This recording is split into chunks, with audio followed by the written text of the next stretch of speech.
Dr. Eleanor Matthews stood in the sterile hospital corridor, her designer suit wrinkled from days of sleepless vigil. At 42, the renowned surgeon and hospital board member had built her reputation on precision and control, but nothing in her medical training had prepared her for watching her 6-month-old son fight for his life. Baby Michael had been born with a rare cardiac condition that had stumped the best pediatric specialists in the country. Despite access to cutting-edge treatments and the most expensive medical care money could buy, his condition continued to deteriorate. Eleanor's wealth, which had always been her shield against life's uncertainties, felt utterly powerless against this tiny heart that refused to beat properly. Dr. Matthews, Dr. Harrison, the chief of pediatric cardiology, approached with the careful expression of someone delivering difficult news. We've exhausted our conventional treatment options. The surgical team believes Michael's heart is too weak for the procedure we discussed.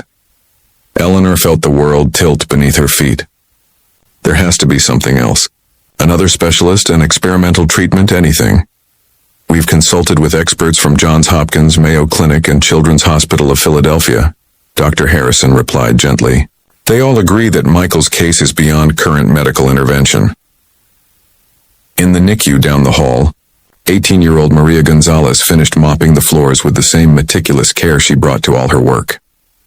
As a night custodian at Metropolitan General Hospital, Maria was invisible to most of the medical staff. Just another person in scrubs keeping the facility clean while others made life and death decisions. But Maria had been watching baby Michael's case unfold over the past weeks. Her own youngest brother had been born with a heart defect in their small village in Guatemala, and Maria's grandmother, a traditional healer, had taught her techniques passed down through generations of indigenous medicine. What the doctors didn't know was that Maria came from a long line of curanderas, traditional healers who understood the connection between physical ailments and spiritual balance. Her grandmother had taught her that sometimes the body needed more than medicine to heal. It needed peace, energy alignment, and the kind of touch that conveyed pure love and intention. Maria had watched through the NICU windows as Eleanor sat beside Michael's incubator, her designer clothes and expensive jewelry marking her as someone from a completely different world.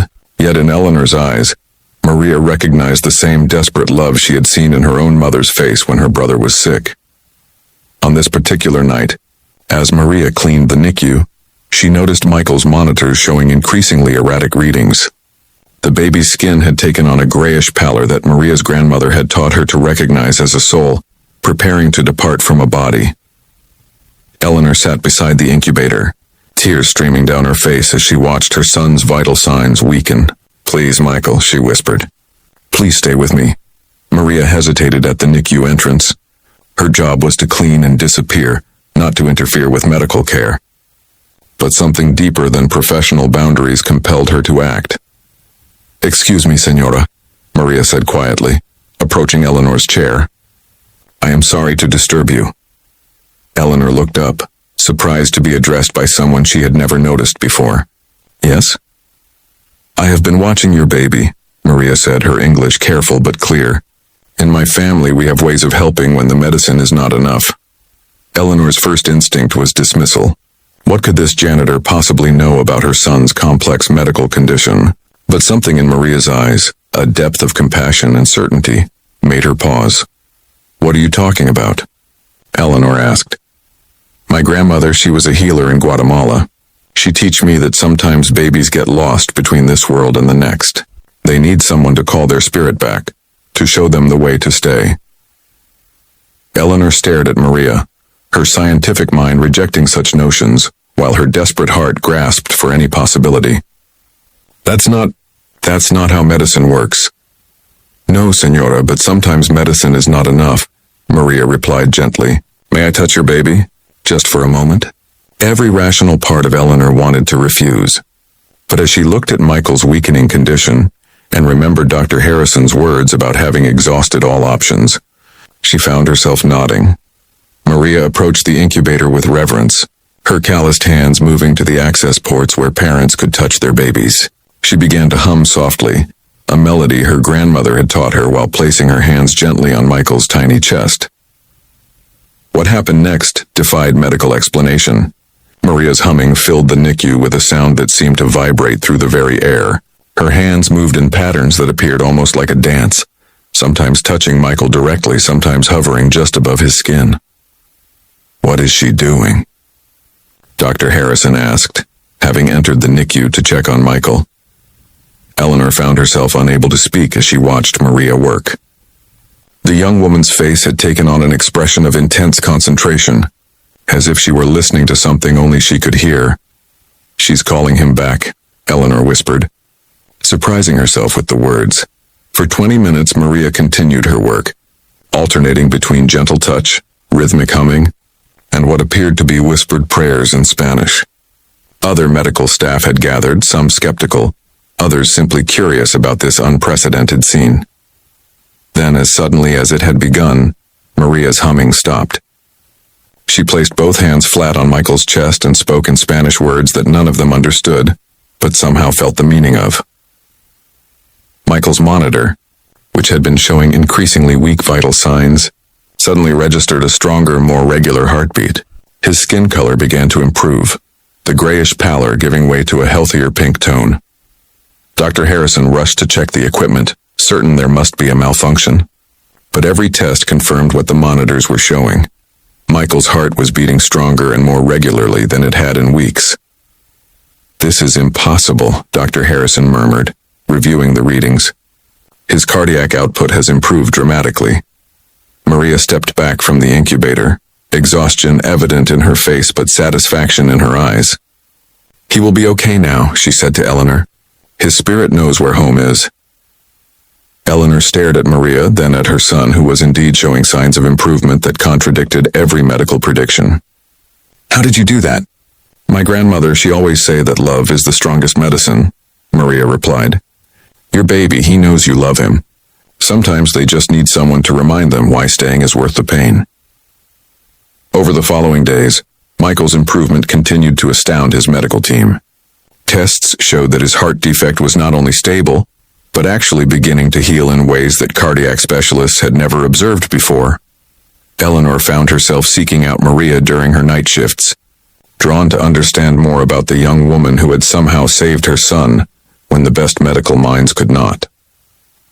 "Maria," Eleanor said one evening, "tell me about your family, your grandmother." Maria shared stories of growing up in rural Guatemala, where her grandmother served as the village healer, combining traditional knowledge with deep spiritual practice. She explained how she had come to the United States to earn money for her family, taking the custodian job because it was honest work that helped people, even if indirectly. "I have been saving money to study nursing," Maria admitted, "but it will take many years to afford the education."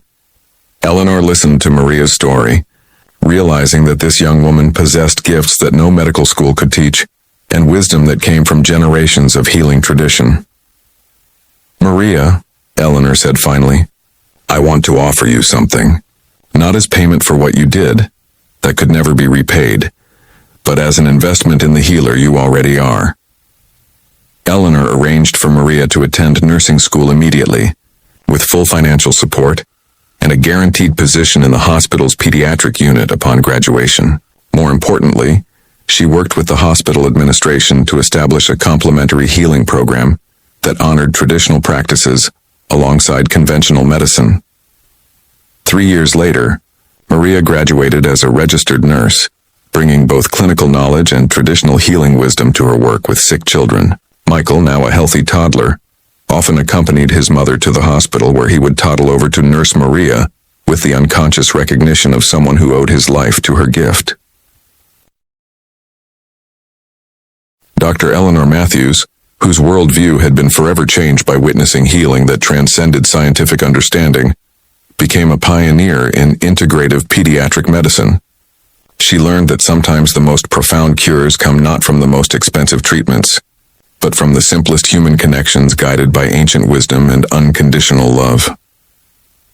"Maria," Eleanor said one afternoon as they watched Michael play in the hospital's family garden, "you taught me that being a healer isn't about having the most advanced degree or the most sophisticated equipment."